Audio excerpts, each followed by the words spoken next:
السلام عليكم ورحمة الله وبركاته. بسم الله الرحمن الرحيم.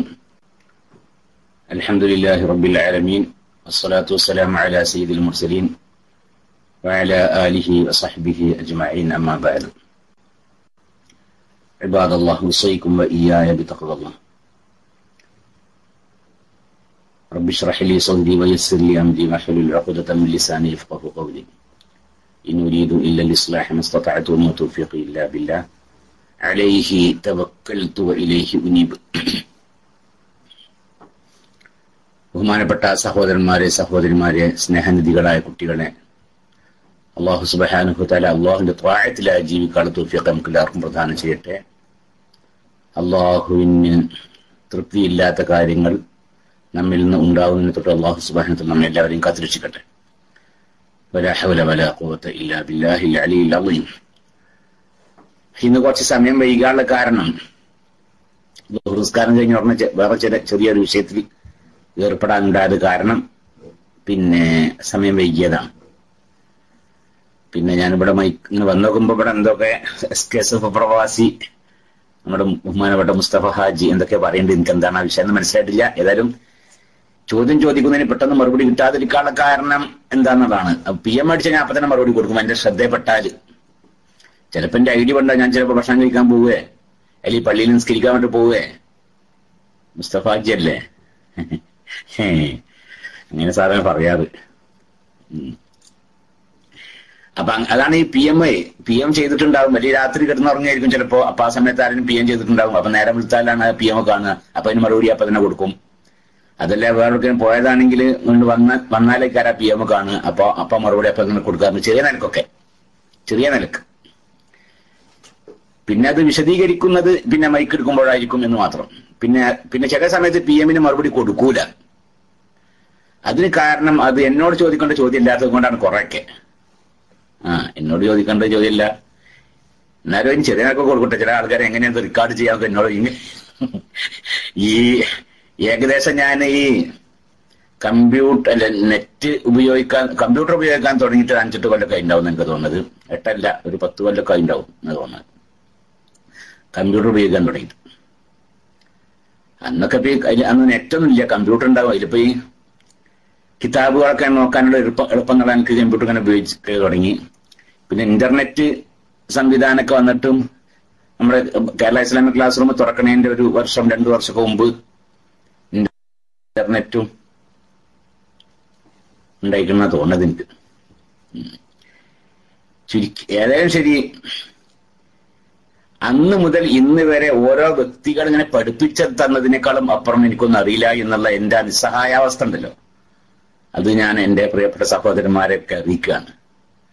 കുറെ മുമ്പ് ഒരാളുണ്ടല്ലോ, അത് എനിക്ക് പറയുകയാണെങ്കിൽ ഇവിടെ നടക്കുന്ന പ്രസംഗങ്ങളും മറ്റൊക്കെ ഉണ്ടാവില്ല, പ്രത്യേകിച്ച് ലൈവ് പരിപാടി ആഗ്രഹം എനിക്കുണ്ട്. ഞാൻ എവിടേക്കും പോയാൽ എനിക്ക് വന്നവനെ കേൾക്കാലോ. അപ്പൊ അത്തരം ചോദ്യങ്ങൾ എന്നോട് ചോദിച്ചാലേ എനിക്ക് അതിന് മറുപടി പറയാൻ സാധിക്കുമല്ലോ. ഇപ്പൊ അതുപോലെ തന്നെ ഇനി ഫിഖഹി സംബന്ധമായ ചോദ്യങ്ങളാണെങ്കിൽ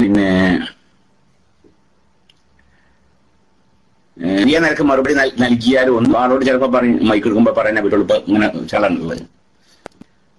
അപ്പൊ ഏതായാലും ശരിയുള്ള വിശദമായിരിക്കും എല്ലാവരും ചെയ്യുക, സഹകരിക്കുക, പറയാനുള്ളൂ.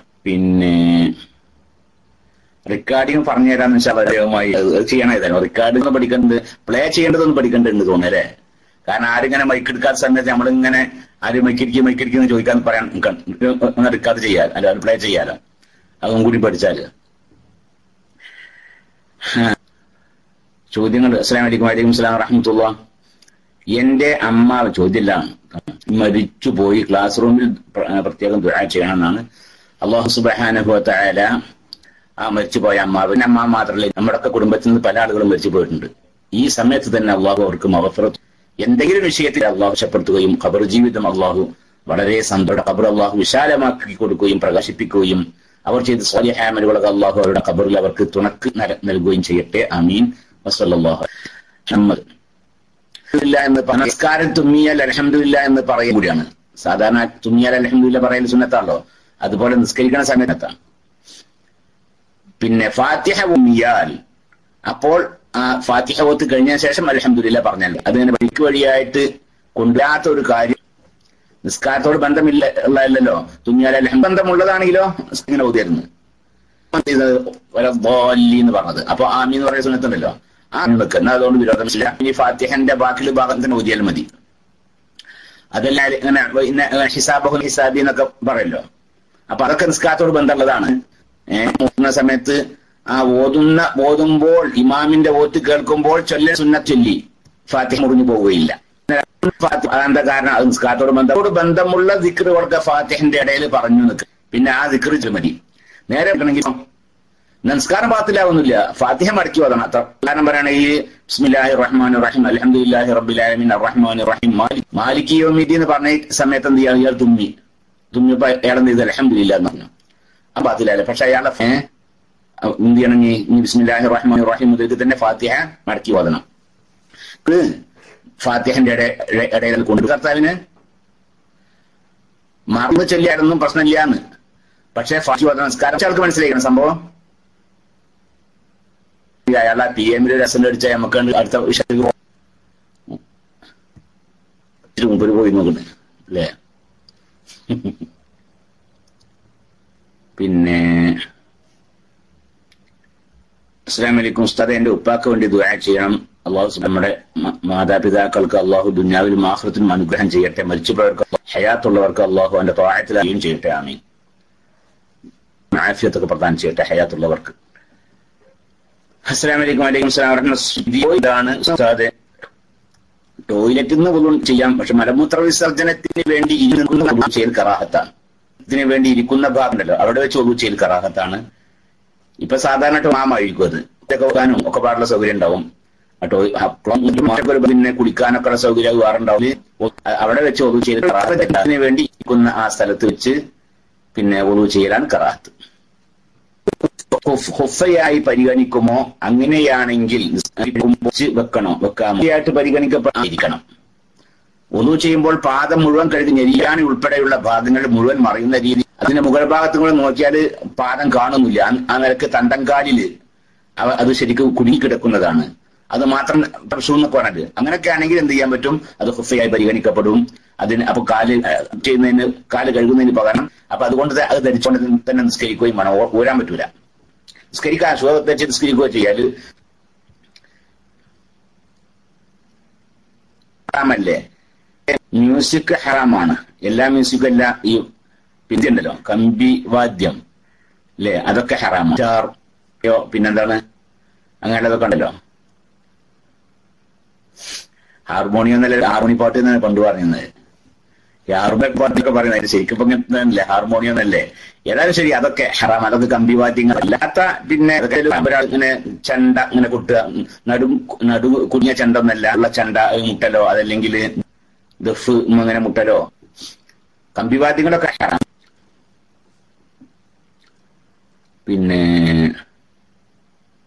അതുടി ഹറാമാണ്. ഇതാണ് ഇപ്പൊ ഈ നടു കുടുങ്ങിയതെന്ന് പറഞ്ഞാല്. കോൽക്കളി ഹറാമല്ല. ആ കോൽക്കളി അതല്ലെങ്കിൽ ഹറാമല്ല. വെറും ഒരു വടി കൊണ്ട് അങ്ങനെ അടിക്കലേ.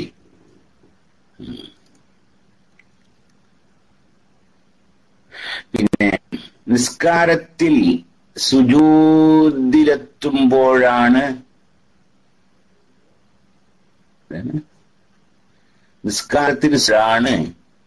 ഇടുന്നത് എങ്കിൽ മനസ്സിലായിട്ടില്ല.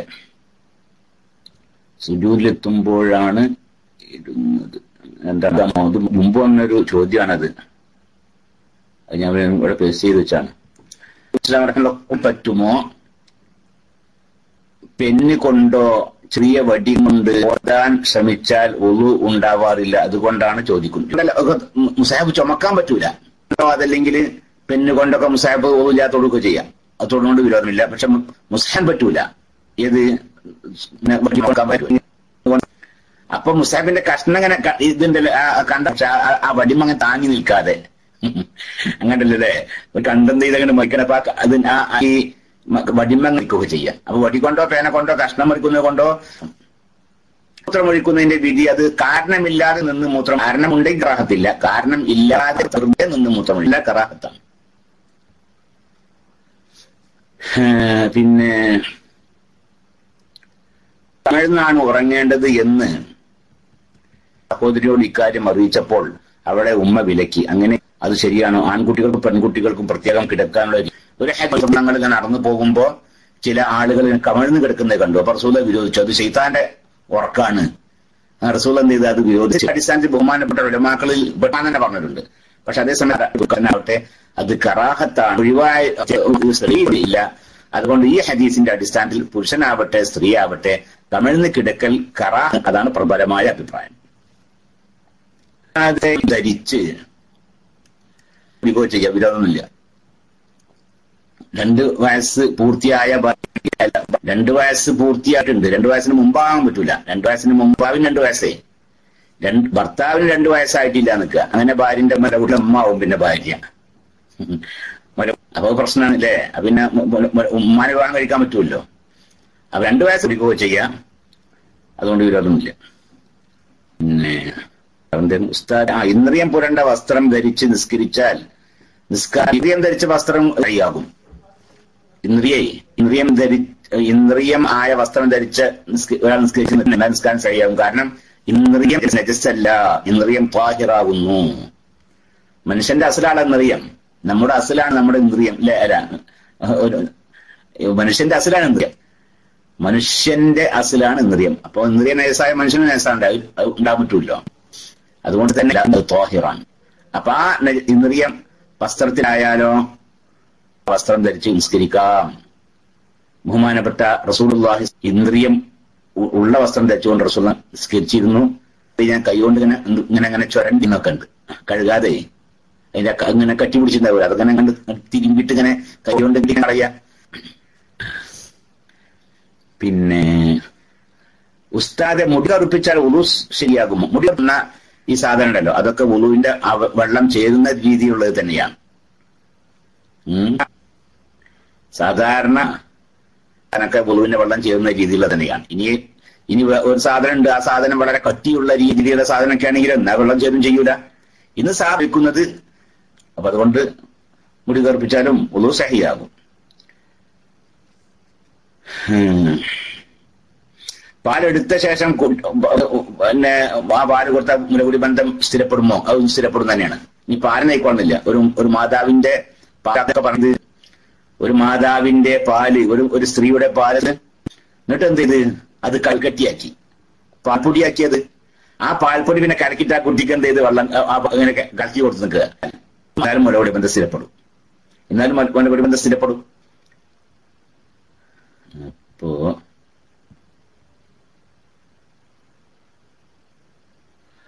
അസ്സലാമു അലൈക്കും. വലൈക്കും സ്സലാം. ഞാൻ ദുബായ് സുന്നി സെന്ററിന്റെ കീഴിൽ ബുധനാഴ്ച പോകുന്ന ഹജ്ജ് ഗ്രൂപ്പിൽ ഉംറക്ക് പോകുന്നു. ക്ലാസ് റൂമിൽ ദുആ ചെയ്യുന്നു. അല്ലാഹു സുബ്ഹാനഹു വ തആല ചെയ്യാനുള്ള തൗഫീഖ് പ്രദാനം ചെയ്യട്ടെ. അല്ലാഹു ചെയ്യുന്ന കാര്യങ്ങളൊക്കെ റാഹത്തായി ചെയ്യാനും ഒക്കെ തൗഫീഖ് ചെയ്യട്ടെ. യാത്രക്ക് അല്ലാഹു സുഖാക്കി തരട്ടെ. ഞങ്ങളോട് ബന്ധപ്പെട്ടവരെയും നിങ്ങളുടെ ദുആയിൽ ഉൾപ്പെടുത്തണം എന്ന് നിങ്ങളോട് ഞങ്ങൾ ആവശ്യപ്പെടുകയും ചെയ്യാം. മുടി കറുപ്പിക്കാമോ? പറ്റുന്ന അവസ്ഥയുണ്ട് അല്ലേ? മുടി കറുപ്പിക്കല് യുദ്ധാവശ്യത്തിൽ അനുവദിക്കുന്നതാണ്. യുദ്ധത്തിന് പങ്കെടുക്കുന്ന യോദ്ധാക്കളാണ്. അവരെ തലപ്പങ്ങി നിറച്ച താടിയായിട്ട് ഇങ്ങനെ യുദ്ധത്തിന് പോകുമ്പോൾ ശത്രുക്കൾക്ക് ഒരു ഭയം ഉണ്ടാവൂല. കുറച്ച് തന്താര് ഇങ്ങനെ വന്നിട്ട് ചെയ്യാതിരിക്കുമ്പോണ്ടല്ലോ, അത് അവർക്ക് വീര്യം വർദ്ധിക്കുകയും നമുക്കതൊരു ഒരു ഒരു ഒരു ബലക്ഷയെ കണ്ടാൽ തന്നെ ചെയ്യും. അപ്പൊ നമ്മളെ കണ്ടാൽ തന്നെ എന്ത് ചെയ്യണം? ശത്രുക്കളിൽ കറുപ്പിക്കാവുന്നതാണ്. യുദ്ധത്തിന്റെ ആവശ്യം അല്ലാതെ കറുപ്പിക്കുക. അത് ശാഫിഈ മദ്ഹബ്, വേറെ ചില മദ്ഹബ് അനുസരിച്ച് ഹറാം ഇല്ലെങ്കിൽ ഹറാമല്ല എന്നാണ്. വേറെ ചില മദ്ഹബുകൾക്ക് അങ്ങനെയാണ്. ചില വഞ്ചന ഉണ്ടെങ്കിൽ, വഞ്ചന എന്ന് പറഞ്ഞാല് നമ്മുടെ മദ്ഹബിൽ എങ്ങനെയാലും ഹറാമനെ മുത്തിനല്ല ഹറാമനെയാണ്. വേറെ ചില മദ്ഹബിലും ഹറാമല്ല കറാഹത്താന്ന് പറഞ്ഞത്. വഞ്ചന ഉണ്ടെങ്കിൽ അവരുടെ മദ്ഹബ് അനുസരിച്ചും ഹറാമ് തന്നെയാണ് വഞ്ചന. അപ്പൊ ഇയാളൊരു യുവാവായിക്കോട്ടെ, ധരിക്കാൻ വേണ്ടി ഇയാൾ മുടി കറുപ്പിക്കുക. അല്ലെങ്കിൽ അവള് വയസ്സെത്തിയാണ്, മുടിയൊക്കെ കറുത്ത പെണ്ണാണ്, അവിടെ ഒരാൾ കാണാൻ വരണത്, അപ്പൊ മുടിയൊക്കെ എന്നെ കറുപ്പിച്ചിട്ടേ നിന്നൊടുക്കുക, അതൊക്കെ ഹറാമാണ്. അതല്ലെങ്കിൽ ഹറാമില്ല എന്ന് പറയുന്ന മദ്ഹബ് ഉണ്ട്, എന്നാലും അത് ഹറാം തന്നെയാണ്. 7 കിലോമീറ്റർ യാത്ര ചെയ്തു ജോലിക്ക് പോയി വരുന്ന എനിക്ക് ളുഹ്ർ ആൻഡ് അസർ ജംആക്കാൻ പറ്റുമോ? ഇല്ല. 32 കിലോമീറ്റർ വേണം. 132 കിലോമീറ്റർ 40 കിലോമീറ്റർ 132 കിലോമീറ്റർ ദൂരമുള്ള സ്ഥലത്തേക്കാണ് നിങ്ങൾ യാത്ര ചെയ്യുന്നത്. അത് ദിവസേന പോയി വരേണ്ടത് നിൽക്കുക. എന്നാലും ഇന്നാക്കാൻ ഫസ്റാക്കാനൊക്കെ പറ്റും. 40 കിലോമീറ്റർ പോരാ. എന്റെ മരിച്ചു വല്ലുപ്പാക്കും വല്യമ്മക്കും എല്ലാവരും മരിച്ചു പോയിട്ട് അവരുടെ ഉഖ്റവിയാജി നമ്മളൊക്കെ മരിച്ചു പോയാൽ നമ്മുടെയും തന്നെ അല്ലാഹു സന്തോഷത്തിലും റാഹത്തിലും ആക്കി തരട്ടെ. ആമീൻ.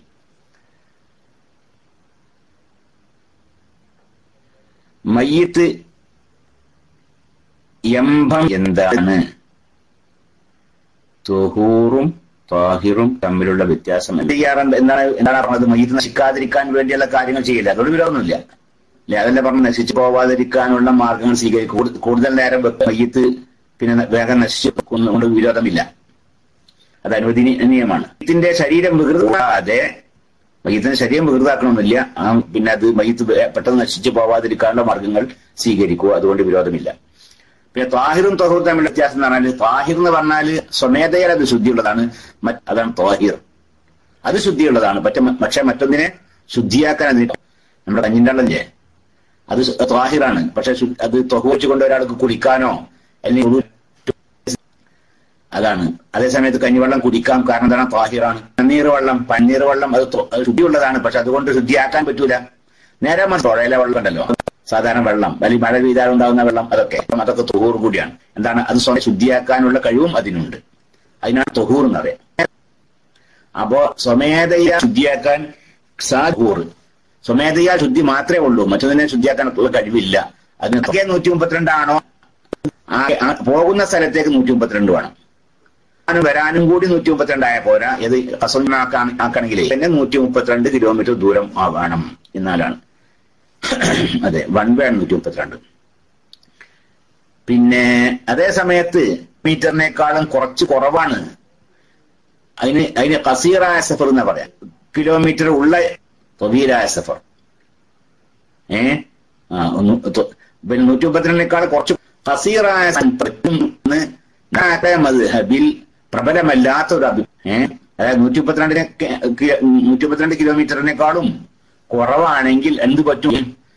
നമ്മുടെ മദ്ഹബിൽ വളരെ ദഈഫായ അഭിപ്രായം ഉണ്ട്. ഞാനാ പറഞ്ഞത് ബുദ്ധിമുട്ടുള്ള ജമാക്കാം, അതാണ് അതിനു വേണ്ടി പറഞ്ഞത്. അത് ജമാക്കിയിട്ടില്ലെങ്കിൽ നിസ്കാരം ഖളായി പോകുമോ എന്നൊരു പേടി, ജമാക്കിയിട്ടില്ലെങ്കിൽ നിസ്കാരം ഖളാകുമോ എന്നൊരു പേടി. നമ്മുടെ ഈ കോഴിക്കോടിനൊക്കെ ചിലപ്പോൾ അങ്ങനെ ഉണ്ടാവും അല്ലേ? കോഴിക്കോടിനൊക്കെ വരുമ്പോഴേ ഞാൻ ഇത് പറഞ്ഞേ എടപ്പാൾ ചുങ്കത്താണ് ഞാൻ പറഞ്ഞത്.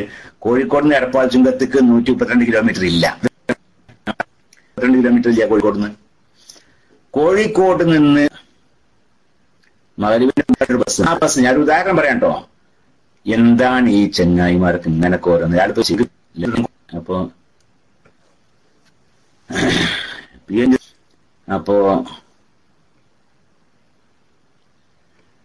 അപ്പൊ ഞാൻ പറഞ്ഞെന്താണ്, നിന്ന് ഇപ്പോ ഒരു മുമ്പായിട്ട് ഒരു ബസ്സാണ്. ആ ബസ്സിൽ കയറി ഇറങ്ങുമ്പോഴേക്കും ഇശാബാങ്ക് കൊടുക്കും. എടപ്പാളത്ത് എത്തുമ്പോഴേക്കും അത് ഇശാബാങ്ക് കൊടുക്കും. ആ ബസ് കയറിയിട്ടില്ലെങ്കിൽ പിന്നീട് ബസ്സില്ല, പിന്നെ അവിടുന്ന് രാത്രിന്റെ ബസ്സില്ല, ആകെ ബുദ്ധിമുട്ടി പോവും. അപ്പൊ അങ്ങനത്തെ സമയങ്ങൾ എന്ത് ചെയ്യാ, ഈ ഇത്തരം മസാലകളൊക്കെ എന്ത് ചെയ്യാ, അവിടെ എടപ്പാളത്തും എത്തിയതിനു ശേഷം മഗ്‌രിബും ഇശായും കൂടി ഞാൻ ഇശായിന്റെ വക്തിൽ ജംഅക്കാൻ തീർക്കുക. അങ്ങനെ എടപ്പാളത്തും എത്തിയതിനു ശേഷം മഗ്‌രിബും ഇശയും കൂടി തങ്ങതി ഇശാ ബാങ്ക് കൊടുക്കുന്നുണ്ട്. അപ്പോൾ ഖളാ അല്ല, അപ്പൊ നിസ്കാരം ഖളാ ആക്കിയ കുറ്റാമില്ല. കാരണം അല്ലെങ്കിലും ശരി ഒരു ദഈഫായ അഭിപ്രായമെങ്കിലും പിടിക്കുകയാണ്. അതല്ല എങ്കിൽ ഇനി മുന്തിച്ചെണ്ണാക്കും ചെയ്യാം, അങ്ങനെ മുന്തിച്ചെണ്ണാക്കും ചെയ്യാം. ചില സമ്മേളനങ്ങളൊക്കെ ഉണ്ടാവാറുണ്ട് അങ്ങനൊക്കെ അല്ലെ, ചില സമ്മേളനങ്ങളൊക്കെ ഉണ്ടാവും. മഗ്‌രിബ് ഉണ്ടാവാറുണ്ട് അങ്ങനൊക്കെ. നമ്മൾ കോഴിക്കോട് പതി വെച്ചിട്ട് മഗ്‌രിബ് നിസ്കാരം ചാവും. സമ്മേളനം കഴിയുമ്പോൾ ഒരു 10-12 മണിയൊക്കെ ആവും.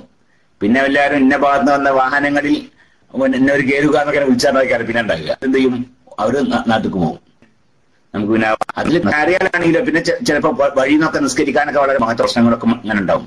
എന്തിയാവും ചോദിച്ചിട്ട് ചിലപ്പോ അപ്പൊ അങ്ങനെയുള്ള സമയങ്ങളിലും എന്ത് ചെയ്യാറുണ്ട്, മഗ്‌രിബ് നിസ്കാരം കഴിഞ്ഞേക്ക് തന്നെ വേഗം ചെയ്യാൻ ഇശയും കൂടെ നിസ്കരിക്കാം, ജമാഅത്തിന് നിസ്കരിക്കുക. അഥവാ നമുക്ക് ഇനി ഇശ വഖ്തിന് ചെയ്യാൻ പറ്റില്ല നിൽക്കുക, എന്നാ അവിടെ അത് നിസ്കരിച്ചിട്ടുണ്ടല്ലോ.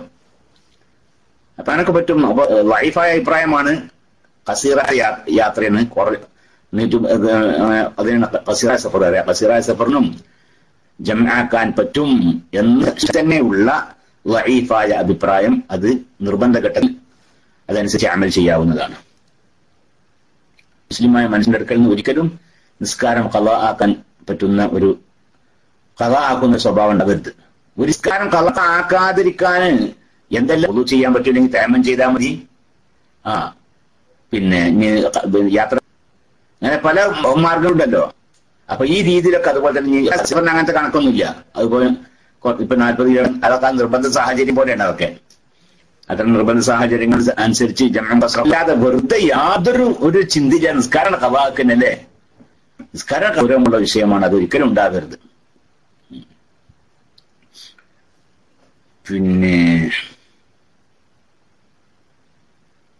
അസ്സലാമു അലൈക്കും വലൈക്കും അസ്സലാം വറഹ്മത്തുള്ളാഹി. രക്തദാനമല്ല, അവയവങ്ങൾ വിൽക്കുവാനോ അതല്ലെങ്കിൽ ദാനം ചെയ്യുവാനോ കൊടുക്കാൻ വസീയത്ത് ചെയ്യാനോ ഒന്നും പാടില്ല, ഹറാമാകുന്നു. അതിന് നമ്മുടെ ഫുഖഹാവിന് കാരണം തന്നെ പറഞ്ഞത് ശരീരത്തിൽ മിൽക്കില്ല, ഉടമസ്ഥാവകാശം ഇല്ല. എന്റെ അവയവങ്ങളിലെ കൈയും കാലും ചെവിടും മൂക്കും കണ്ണും അല്ലെങ്കിൽ അത് ഞാനിങ്ങനെ പിന്നെന്ത് ചെയ്യാ വരുന്നവർക്ക് ഇങ്ങനെ ഹദിയ ചെയ്യല്ലേ, എനിക്ക് ഉടമസ്ഥാവകാശം ഇല്ല. അത് എനിക്ക് ഉപയോഗിക്കാൻ വേണ്ടി അള്ളാഹു തആല തന്നതാണ്. മറ്റുള്ളവർക്ക് ഹദിയ ഉള്ള അതുപോലെ തന്നെ സദഖ ചെയ്യുവാൻ ചെയ്യാനും ഒക്കെ പറ്റുള്ളൂ. ഉടമസ്ഥ അതേസമയം വേണല്ലോ.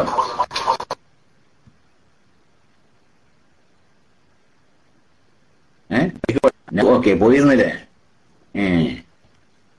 പിന്നെ ഇത് എന്താ ബൈക്ക് പോകാൻ കാരണം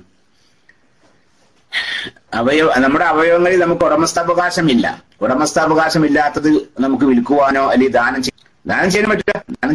ഞാനൊരു അത് എന്റേതാവണ്ടേ, എനിക്ക് ഉടമയുള്ള സാധനം എനിക്ക് ദാനം ചെയ്യാൻ പറ്റുമോ? അപ്പൊ പറ്റൂല എന്നർത്ഥം. രക്താണീ പറ്റും. അത് ദാനം എന്നല്ല, അത് വെറുതെ കൊടുക്കുകയെന്ന്. അത് പിന്നെ അത് നമുക്ക് ദോഷമൊന്നുമില്ല എങ്കിൽ, നമുക്ക് ക്ഷീണമോ അല്ലെങ്കിൽ നമ്മുടെ ഭയമോ എടുക്കുന്നത് കൊണ്ട് നമുക്ക് നമ്മുടെ ജീവന് പ്രത്യേകമായ അപായം സംഭവിക്കില്ല എങ്കിൽ ദാനമല്ല. ദാനം എന്ന് പറഞ്ഞ ഒരു പറച്ചിലാണത്. ഹസ്തദാനം എന്ന് പറഞ്ഞാൽ കൈയോ അല്ലേ, നമ്മുടെ കൈ ഹസ്തദാനം എന്ന് പറയും. അതുപോലത്തെ ഒരു വാക്കാണ് രക്തദാനം എന്നുള്ളത്. വെറുതെ അതുകൊണ്ട് ഇവന് പിന്നെ പ്രത്യേക ഒരു ബുദ്ധിമുട്ടൊന്നും ഇല്ല എങ്കിൽ. കിണിയൊക്കെ അങ്ങനെ തന്നെ, കിണിയൊന്നും കൊടുക്കാൻ പാടില്ല.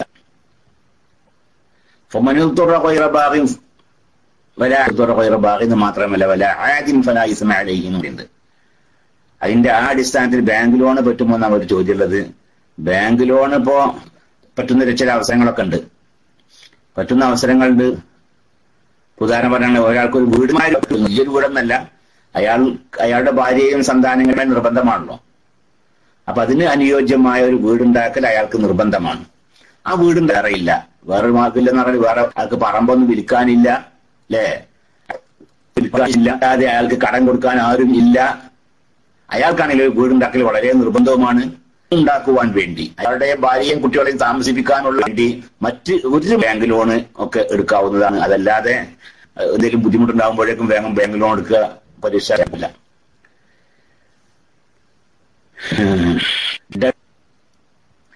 ഡെഡ് ബോഡി കീറി മുറിച്ച് ബോഡി ഒന്നും കീറി മുറിക്കാൻ പാടില്ല. മനുഷ്യന്റെ ശരീരത്തിന് ഹുർമത്തുണ്ട്, ആക്കാൻ പാടില്ല. ഒരാളുടെ ശരീരം ഒരാൾ മരിച്ചാലേ അത് വേറൊരു കളിക്കാനുള്ളതല്ലേ.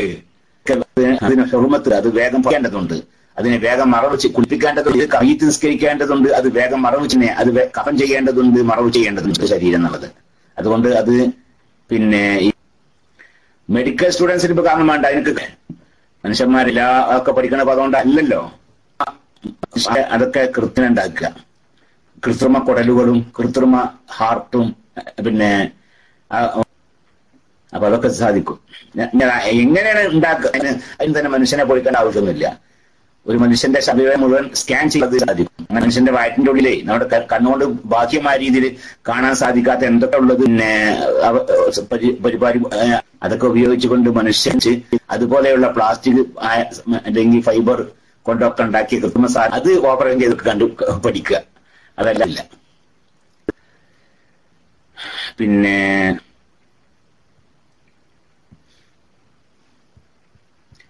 ഇനിയുള്ള കുറെ ചോദ്യങ്ങൾ അത് പിന്നീട് മുന്തിരി പറഞ്ഞിപ്പോ കസൂഞ്ഞമ്മൊക്കെ കുറെ പറയണ്ടല്ലോ. വന്ന പിഎമ്മുകൾക്ക് എമ്മിലൂടെ മറുപടി പറയാൻ പറ്റുന്നതാണെങ്കിൽ ഇൻഷാല്ല അങ്ങനെ ചെയ്യാം. വിഷയമായി എടുക്കുമ്പോൾ പറയാം. മറ്റൊരു വിഷയം, നമ്മുടെ ഒരു കുട്ടി സാലിമ വല്ലപ്പുഴ, സാലിമല്ല കുട്ടിയുടെ പേര്, അവന്റെ ഉമ്മാക്ക് സുഖമില്ല എന്ന് പറഞ്ഞു. അതെ, അള്ളാഹു സുബ്ഹാനഹു വ തആല പ്രദാനം ചെയ്യട്ടെ. അള്ളാഹുവിന്റെ ത്വാഅത്തിലെ ദീർഘായുസ് പ്രദാനം ചെയ്യട്ടെ, ഒക്കെ പ്രദാനം ചെയ്യട്ടെ. അള്ളാഹു ഖൈറും ബർക്കത്തൊക്കെ പ്രദാനം ചെയ്യട്ടെ. വസലാമുൻ അലൽ മുർസലീൻ അൽഹംദുലില്ലാഹി റബ്ബിൽ ആലമീൻ. ഇനി മറ്റാരെയും മൈക്കിലേക്ക് വരി. അസ്സലാമു അലൈക്കും വറഹ്മത്തുള്ളാഹി. പിന്നെ ഞാന് ഒന്ന് രണ്ട് കാര്യങ്ങൾ പറയാനാണ്. ഒന്ന്, കണ്ണുദാനം പോലും ചെയ്തു കൂടെ എന്നൊരു ചോദ്യം. ഇനിയിപ്പോ നാളേക്ക് മറുപടിക്ക് എനിക്ക് അവിടെ നിൽക്കണ്ടാച്ചിട്ടാണ് വേഗം. കണ്ണുദാനം, ഈ ചോദ്യകർത്താവ് ഇവിടെ ഉണ്ടാവും എന്ന് കരുതുന്നു അല്ലെ? കണ്ണുദാനം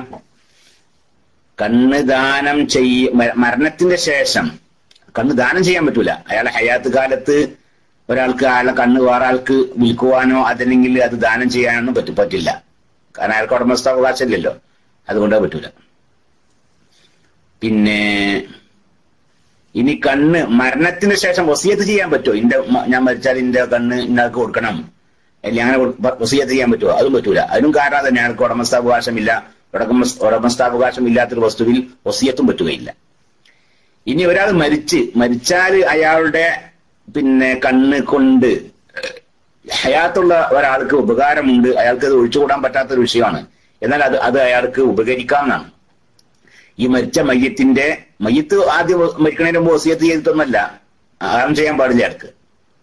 അതല്ല, ഞാൻ ഒരാൾ മരിച്ചാൽ അയാളുടെ കണ്ണുണ്ടല്ലോ, ആ കണ്ണുകൊണ്ട് വേറൊരാൾ കണ്ണുകൊണ്ടോ അല്ലെങ്കിൽ വേറെ അവയവം വേറെ ആ മയ്യത്തിന്റെ ശരീരത്തിന്റെ ഏതെങ്കിലും ഭാഗം കൊണ്ട് ഹയാത്തുള്ളവർക്ക് ഉപകരിക്കും.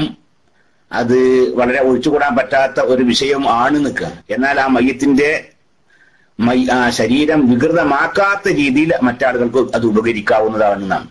വികൃതമാക്കാൻ പാടില്ല. ഉദാഹരണം പറയുകയാണെങ്കിൽ, ഹയാത്തുള്ള ഒരാൾക്ക് ഇയാളെ കൈ ആവശ്യമാണ്, അപ്പൊ കൈ മുറിച്ചെടുക്കുക, മയ്യത്തിന്റെ കൈ മുറിച്ചെടുത്തിട്ട് മറ്റാൾക്ക് വെച്ചെടുക്കാൻ പാടില്ല. എന്താ കാരണം? അത് ഇയാളെ ശരീരം അപ്പൊ വികൃതമാകും. അല്ലെങ്കിൽ ഇയാളെ കാല് മറ്റൊരാൾക്ക് ആവശ്യമുണ്ട്, അപ്പൊ ഇയാളെ കാല് മുറിച്ചെടുക്കുക എന്നിട്ട് അത് വേറെ മയ്യത്തിനെ വെച്ചെടുക്കുക, അതും പാടില്ല. കാരണം മയ്യത്തിന്റെ ശരീരം വികൃതമാകും. ആ മയ്യത്തിന്റെ ശരീരം വികൃതമാവാത്ത രീതിയിൽ പറ്റും. ഉദാഹരണം പറയുകയാണെങ്കിൽ കണ്ണ് അല്ലെ, കണ്ണ് ഈ കൊടുക്കുക എന്ന് പറഞ്ഞാൽ കണ്ണ് ഇങ്ങോട്ട് ചൂഴ്ന്ന് കൊടുക്കലല്ലാന്നാ. കണ്ണുദാനം ചെയ്യാനല്ലേ ഇയാളെ കണ്ണ് ചൂഴ്ന്നെടുത്തിട്ട് വേറെ കണ്ണിനെ ഫിറ്റ് ചെയ്ത് കൊടുക്കുക, അങ്ങനെയല്ലാന്നാ. അത് ഈ കാഴ്ചയുള്ള ആളുടെ കണ്ണിന്റെ കോർണിയ ഈ കോർണിയാണ്, അത് എടുത്തിട്ട് കാഴ്ചയില്ലാത്ത ആളുകൾക്ക് കൊടുക്കുകയെന്നാ. അത് കണ്ണ് ചൂഴ്ന്ന് കൊടുക്കുന്നത് അത് അറിയൊന്നുമില്ല. അതേ അത് എടുക്കുന്നത് കൊണ്ട് മയ്യത്തിന്റെ ശരീരം വികൃതമാക്കൽ സംഭവിക്കുന്നില്ല. അപ്പൊ അത് പറ്റും. അത് പറഞ്ഞു കിഡ്നി അങ്ങനെ തന്നെയാണ്. കിഡ്നി ഇയാൾ മരിച്ചുപോയ പിന്നെ ആളാണ്. മയ്യത്തിന്റെ കിഡ്നി കൊണ്ട് ഹയാത്തുള്ള ആളുകളുടെ ജീവൻ നിലനിൽക്കാൻ വേണ്ടി ആവശ്യമാണ് നിൽക്കുക. എന്നാൽ അത് എടുക്കാവുന്നതാണ്. കാരണം എന്താണ്? കിഡ്നി എടുക്കുന്നത് കണ്ട് മയ്യത്തിന്റെ ശരീരം വികൃതമാകുന്നില്ല. കിഡ്നി ശരീരത്തിനുള്ളിലുള്ളതല്ലേ, അതെടുത്തിട്ട് വേറെ ആൾക്ക് വെക്കുന്നത് കൊണ്ടേ ഈ മയ്യത്തിന്റെ ശരീരം വികൃതമാവില്ല. ആ മയ്യത്തിന്റെ ശരീരം വികൃതമാക്കാത്ത രീതിയിൽ ആ ശരീരത്തിന്റെ ഏതെങ്കിലും പിന്നെ ഭാഗങ്ങൾ കൊണ്ട് ഹയാത്തുള്ള ആളുടെ ജീവൻ നിലനിൽക്കാൻ വേണ്ടി അത് അത്യാവശ്യമാണ് എങ്കിൽ പിന്നെ എടുക്കുന്നത് കൊണ്ട് വിരോധമില്ല. അല്ലെങ്കിൽ ഹയാത്തുള്ള ആൾക്ക് വളരെ നിർബന്ധമായ ഒരു സാഹചര്യമാണെങ്കിൽ അത് എടുക്കുന്നത് കൊണ്ട് വിരോധമില്ല. പക്ഷെ ഇത് ഈ വ്യക്തിയുടെ ഹയാൻ അങ്ങനെ പറ്റും ചെയ്യുള്ളൂ. രക്തത്തിന് ഉടമസ്ഥം ഉണ്ടായിട്ടല്ല, രക്തത്തിന്റെ ഉടമസ്ഥാവകാശം ഉണ്ടായിട്ടല്ല. അത് ഉടമസ്ഥാവകാശം ഇല്ലാത്ത മറ്റൊരാൾക്ക് നമ്മുടെ മൂത്രം ആർക്കാനും വാങ്ങി എടുത്തൂടെ? മൂത്രം വിൽക്കാൻ പാടില്ല അല്ലെ? കാരണം എന്താ? നജസാണ്. മൂത്രം വിൽക്കാൻ പാടില്ല, നജസാണ്. പക്ഷെ ഒരാളെന്ത് ചെയ്യാ? ഒരാൾ മൂത്രാൾക്ക് കൊടുത്തൂടെ? അതുകൊണ്ട് വിരോധമില്ലല്ലോ. ദാനം സദക്കൊന്നുമല്ല, വെറുതെ കൊടുക്കുകയെന്ന് അങ്ങനെ പറ്റും. വിൽക്കാനൊന്നും പറ്റൂല. അതുപോലെ തന്നെ രക്ത നജസാണ്, അത് വിൽക്കാൻ പാടില്ല. അത് ഹദിയ ചെയ്യാനും സദക്ക ചെയ്യാനും അല്ല. അത് ഹയാത്തുള്ള വേറെ ആൾക്ക് ആവശ്യമാണെങ്കിൽ കൊടുക്കാവുന്നതാണ്. അതിന്റെ പേര് സദക്ക എന്നോ അല്ലെങ്കിൽ ഹദിയ എന്നൊന്നല്ല, അത് വെറുതെ കൊടുക്കുകയെന്ന്. പിന്നെ അതിന് ദാനം എന്ന് പറഞ്ഞത് സാധാരണ ഈ ഹസ്തദാനം എന്നൊക്കെ പറഞ്ഞ മാതിരി മനസ്സിലാക്കിയാൽ മതിയെന്ന്. അതാണ്. അത് സംബന്ധമായ കൂടുതൽ വിവരങ്ങൾക്ക് നമ്മുടെ ഇസ്ലാം ഓൺ വെബ് ഉണ്ടല്ലോ, അതിൽ നിങ്ങൾ സന്ദർശിക്കുക. ഇത്തരം ചോദ്യങ്ങൾക്കുള്ള ശരിയായ മറുപടിയും ഇത് സംബന്ധമായ കുറെ ലേഖനങ്ങളും അതിലുണ്ട്. ഫിഖ്, ആധുനിക ഫിഖ് എന്ന് പറയുന്ന ഒരു ഒരു ഒരു ഒരു പ്രത്യേക വിഭാഗം തന്നെ അതിലുണ്ട്. പിന്നെ islam on web.net ആണ്.